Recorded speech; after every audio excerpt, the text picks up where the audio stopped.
Last video में हमने errors की बात की थी और यह सीखा था कि एरर्स से कभी भी बचा नहीं जा सकता। हर फिजिकल मेजरमेंट में कोई ना कोई एरर जरूर आता है। हमने एरर्स की चंद इकसाम भी सीखी थी कि वो क्या होते हैं, कहां से आते हैं और उनको किस तरह मिनिमाइज किया जा सकता है। वहां हमने कहा था कि एरर्स हर जगह होते हैं और इनको बयान करना बेहद जरूरी होता है। इस वीडियो में हम अनसर्टेनिटी सीखेंगे जो कि एरर्स को बयान करने का सही तरीका है। लेकिन सबसे पहले हम लीस्ट काउंट पे दोबारा आते हैं। इस बात पे बारहा जोर देना जरूरी है कि एरर्स से कभी भी बचा नहीं जा सकता। इसको हमने यूं समझा था कि अगर आप इस मीटर रूल को देखें तो यहां से लेके यहां तक की रीडिंग 5 सेंटीमीटर है और 6 सेंटीमीटर तो बिल्कुल नहीं है।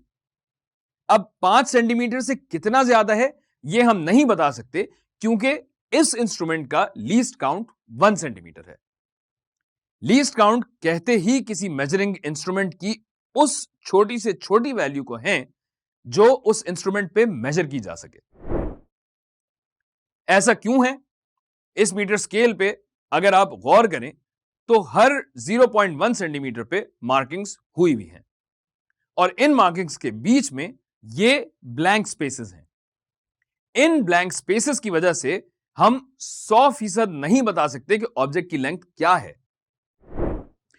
अब आप सोच रहे होंगे कि इसमें क्या है, हर 0.1 सेंटीमीटर की जगह अगर हर 0.01 सेंटीमीटर में मार्किंग कर दें तो चलें ठीक है, मान लेते हैं आपकी बात, ये लें कर दी हमने। हर 0.01 सेंटीमीटर में मार्किंग्स आ गई, खुश हैं, तसल्ली हो गई। किसी हद तक आपने दुरुस्त कहा था। बज़ाहिर तो ऐसा लग रहा है कि ब्लैंक स्पेसेस चली गई, गायब हो गई, लेकिन आइए थोड़ा सा जूम करके देखते हैं।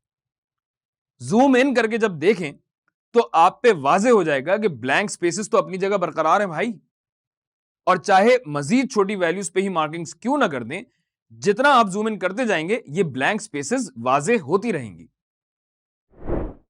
लीस्ट काउंट में हम एक चीज जरूर कर सकते हैं, हम यह बता सकते हैं कि अगर रीडिंग दो मार्किंग्स के दरमियान है तो कौन सी मार्किंग से रीडिंग ज्यादा करीब है। जैसे इधर रीडिंग 6.8 सेंटीमीटर और 6.9 सेंटीमीटर के बीच में है।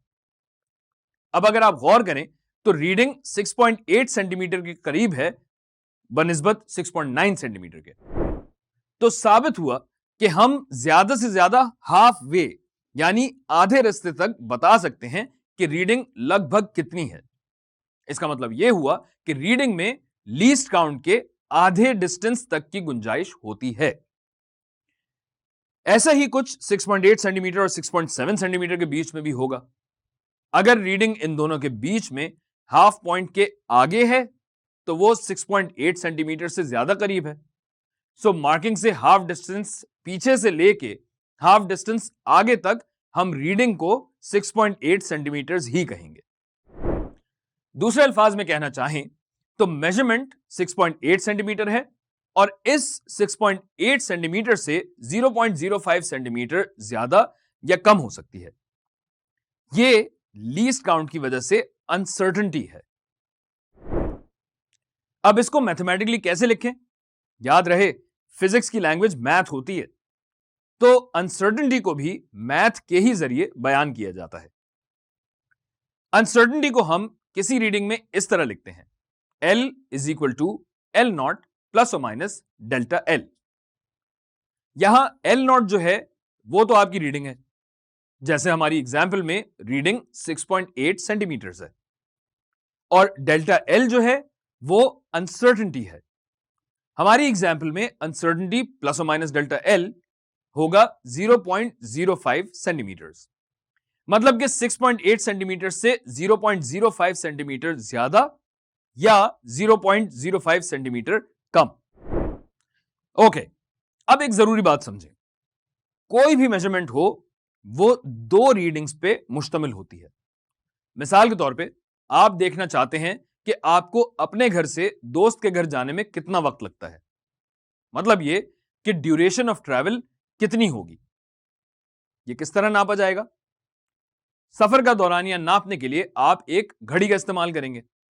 अपने घर से निकलते वक्त उस घड़ी में टाइम देख लेंगे।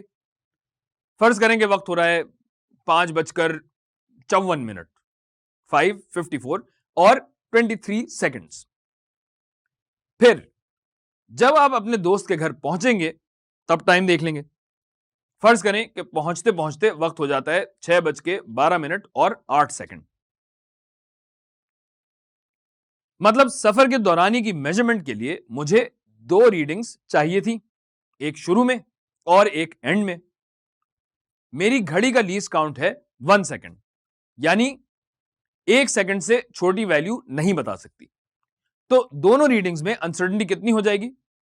बिल्कुल ठीक, प्लस और माइनस 0.5 सेकंड्स। अब जो सफर के दौरानिए की मेजरमेंट है वो इन दोनों के डिफरेंस से कैलकुलेट होगी और इन दोनों में जो ये अनसर्टेनिटी है वो उस मेजरमेंट में अनसर्टेनिटी का जरिया बनेगी। आइए इस डायग्राम को देखें।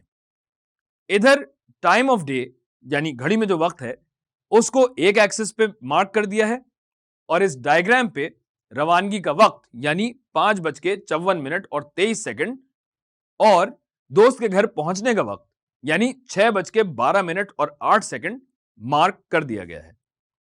इस तरह सफर का दौरान कितना हुआ? 15 मिनट और 45 सेकंड।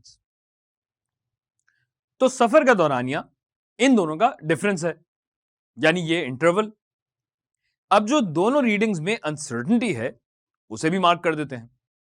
फर्क वाजे करने के लिए हमने यहां एक्सिस को थोड़ा सा चेंज कर दिया है। अब रीडिंग्स की अनसर्टेनिटीज की वजह से दौरानिया इतना लंबा या इतना छोटा भी हो सकता है और यही इसकी अनसर्टेनिटी है। गौर कीजिए, अगर दौरानिया हम पहली रीडिंग यानी रवानगी के वक्त की अनसर्टेनिटी की सबसे जल्दी वाली वैल्यू लें और पहुंचने के वक्त की सबसे बाद वाली सबसे लेट वाली वैल्यू लें तो जाहिर है दौरानिया लंबा हो जाएगा। कितना लंबा? पहली वैल्यू की वजह से एक तरफ 0.5 सेकंड्स का इजाफा हो रहा है और दूसरी वैल्यू की वजह से भी 0.5 सेकंड्स दूसरी तरफ बढ़ रहे हैं। तो कुल मिला के दौरानिया 1 सेकंड बढ़ रहा है। ओके, अब इसी का अगर हम उलट कर दें तो दोनों रीडिंग्स की वजह से 0.5 सेकंड्स कम हो जाएंगे, जिसकी वजह से दौरानिया कुल मिला के 1 सेकंड कम हो जाएगा। नतीजा क्या है कि हमारी फाइनल मेजरमेंट यानी सफर का दौरानिया उसमें 1 सेकंड ज्यादा या 1 सेकंड कम होने की गुंजाइश है और यही उस मेजरमेंट की अनसर्टेनिटी है।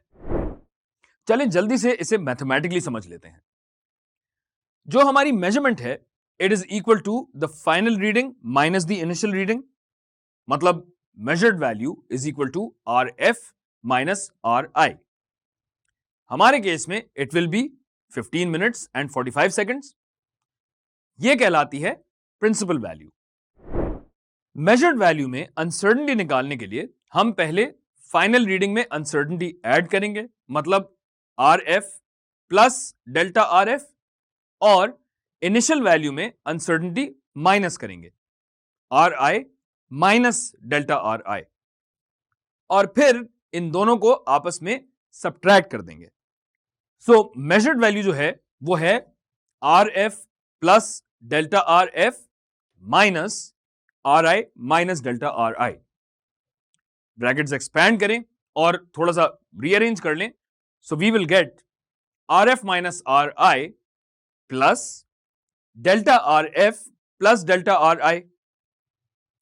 पहली टर्म जो है वो तो हो गई आपकी प्रिंसिपल वैल्यू यानी 15 मिनट्स एंड 45 सेकंड्स, और दूसरी टर्म हमारी अनसर्टेनिटी के ऐड होने वाला पार्ट है। हमारी एग्जांपल में इसकी वैल्यू होगी 0.5 seconds plus 0.5 seconds is equal to 1.0 seconds. Next इसी का उलट करेंगे। फर्स्ट रीडिंग में अनसर्टेनिटी सब्ट्रैक्ट करेंगे और सेकंड में ऐड करेंगे, तो we get RF minus delta RF minus RI plus delta RI। This is equal to RF minus RI minus delta RF plus delta R I. इधर measured value है minus दोनों uncertainties का sum. याद रखें, uncertainty हमेशा add होती है, so again it will be 0.5 seconds plus 0.5 seconds is equal to 1.0 seconds. Okay, final step, हम अपनी मेजर्ड वैल्यू यानी सफर का दौरानिया तरीके से लिख लेते हैं। अनसर्टेनिटी को लिखने का तरीका है L is equal to L not plus और माइनस डेल्टा एल।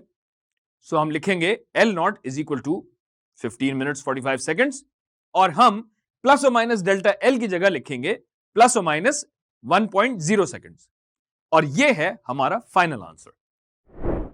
यह तो अनसर्टेनिटी की एक मिसाल थी। इसी तरह हर मेजरमेंट में मुख्तलिफ वजूहात से एरर्स आते रहते हैं जो मेजर्ड वैल्यू में कुछ ना कुछ अनसर्टेनिटी शामिल करते रहते हैं। जो आपका फाइनल रिजल्ट होगा, यानी जो आप बाकियों के साथ शेयर करेंगे, वो इन तमाम अनसर्टेनिटीज का मजमुआ होगा। अनसर्टेनिटीज को कैसे जमा करते हैं यह हम आगे की वीडियोस में सीखेंगे। हम कुछ एग्जाम्पल्स भी देखेंगे ताकि अपनी गलतियां, मेरा मतलब अनसर्टेनिटीज को, एरर्स को बयान करना सीख लें। आखिर इंसान गलतियों से ही तो सीखता है।